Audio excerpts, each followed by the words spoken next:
In the year 1845, President Polk had ordered General Zachary Taylor to lead an army into the region that was having a dispute. Polk sent John Siddle to Mexico City to try and settle the border dispute. Siddle came with an offer of $30 million to buy New Mexico and California. The Mexican officials refused to talk to him. In the year 1846, General Taylor led his troop to the Rio Grande and camped across the Mexican forces that were stationed in Matamoros.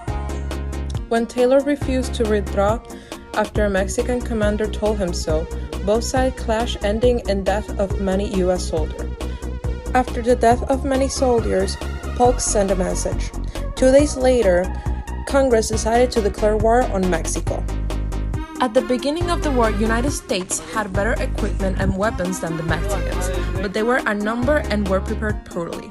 The government put out a call of 50,000 volunteers. 200 volunteers responded. Many young men who thought it would be a grand adventure. Many Americans supported the war, but many Whigs thought it was unjustified and avoidable. The Northern abolitionists were opposed, the reason being that they feared the spread of slavery into Southern lands. General Taylor's soldiers won battles south of Nueces River. Taylor then crossed the Rio Grande and occupied Matamoros, Mexico.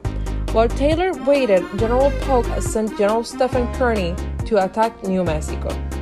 In August 1846, Kearny took Santa Fe, the capital city, without fight. After he claimed the province of New Mexico for United States, he marched to California, where another conflict with Mexico was already underway. In the year 1846, only about 500 Americans lived in the province of California, in contrast to about 12,000 Californians. A small group of American settlers seized the town of Sonoma on June 14. Hostilities began when the Americans took some horses that were intended for the Mexican militia.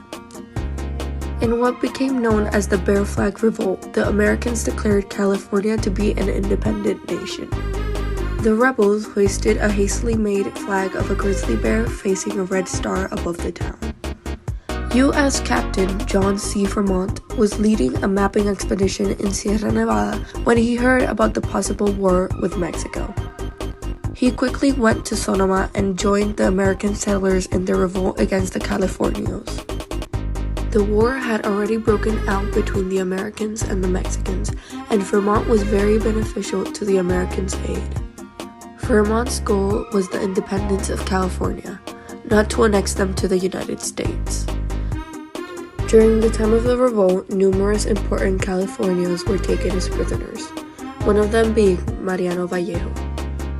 Without any formal charges brought against them, Governor Vallejo and his brother were held in Anglo settlement for 2 months. The Bear Flag Revolt did not last long, because in July of the same year, naval forces of the United States came ashore from the east.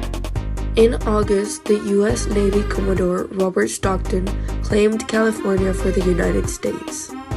Some Californios resisted until early 1847, when they surrendered. In Mexico, General Taylor got the reinforcements he needed. With this, he was able to drive his forces deep into enemy lands.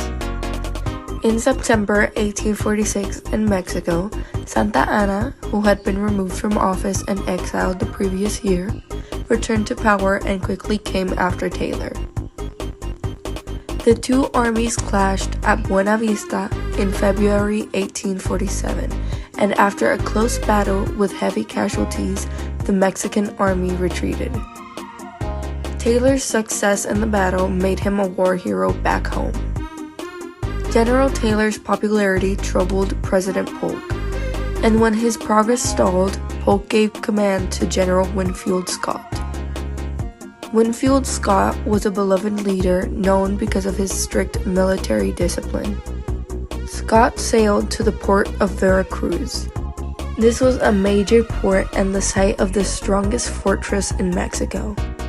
And on March 29, Veracruz fell after an 88-hour artillery attack.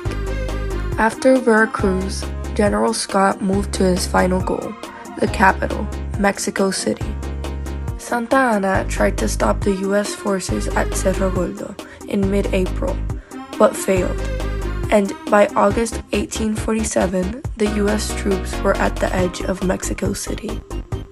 After a failed truce, Scott ordered a massive attack on Mexico City. Finally, on September 14, 1847, Mexico City fell.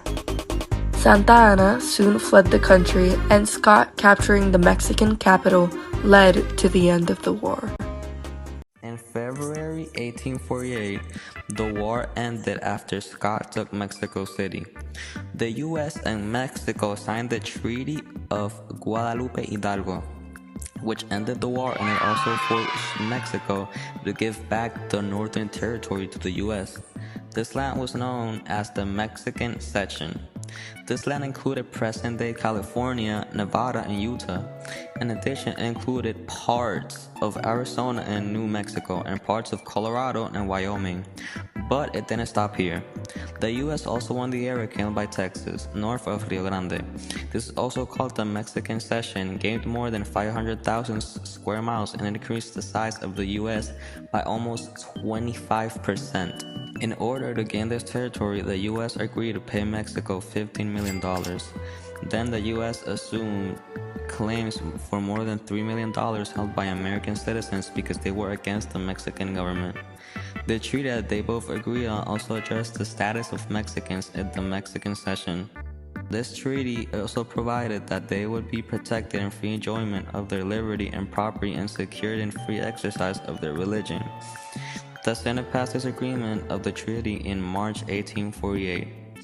After the War of Mexico, Americans wanted to be sure that any Southern Railroad California would be built under American soil. Basically saying that they didn't want to touch on Mexican lands. A U.S. minister to Mexico called James Gadsden negotiated an important diplomatic agreement with Mexico in December 1853. This negotiation was called the Gadsden Purchase. Basically what happened in this deal was that the U.S. government paid Mexico $10 million, and in exchange the U.S. received the southern parts of what are called Arizona and New Mexico. With this purchase, the problem with territories was finally fixed.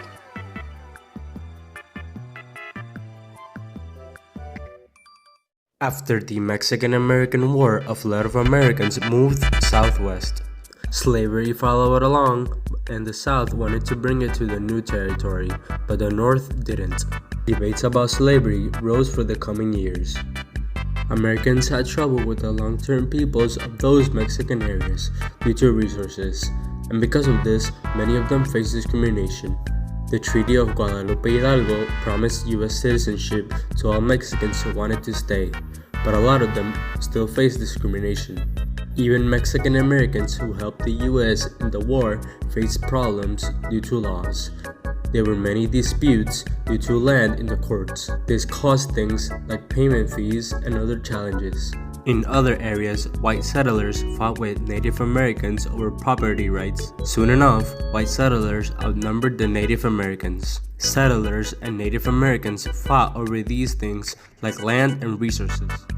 Even though there were still conflicts, different cultures shaped one another in the Southwest. Laws were often printed in both English and Spanish. Communities throughout the Southwest regularly celebrated both Mexican and American holidays. Mexican and Native American knowledge and traditions also shaped many local economies. Mexican Americans taught Anglo settlers about mining in the mountains. Mexican Americans introduced new types of saddles and other equipment to American ranchers. Trade also changed the Southwest.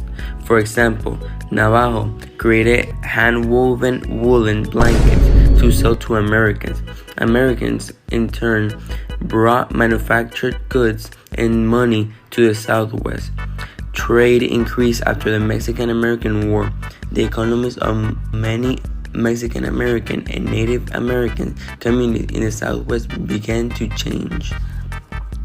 Eastern water use laws commonly require owners whose land borders streams or rivers to maintain a free flow of water. In the typically dry climate of West Dams and canals were required to direct scarce water to fields. This need conflicted with the accepted Eastern tradition of equal access to water. Brigham Young established a strict code regulating water rights for the Mormon community.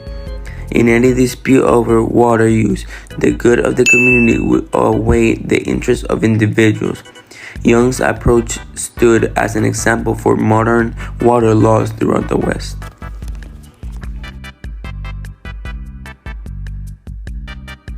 Tengo miedo. No me hagas reír que me va a caer.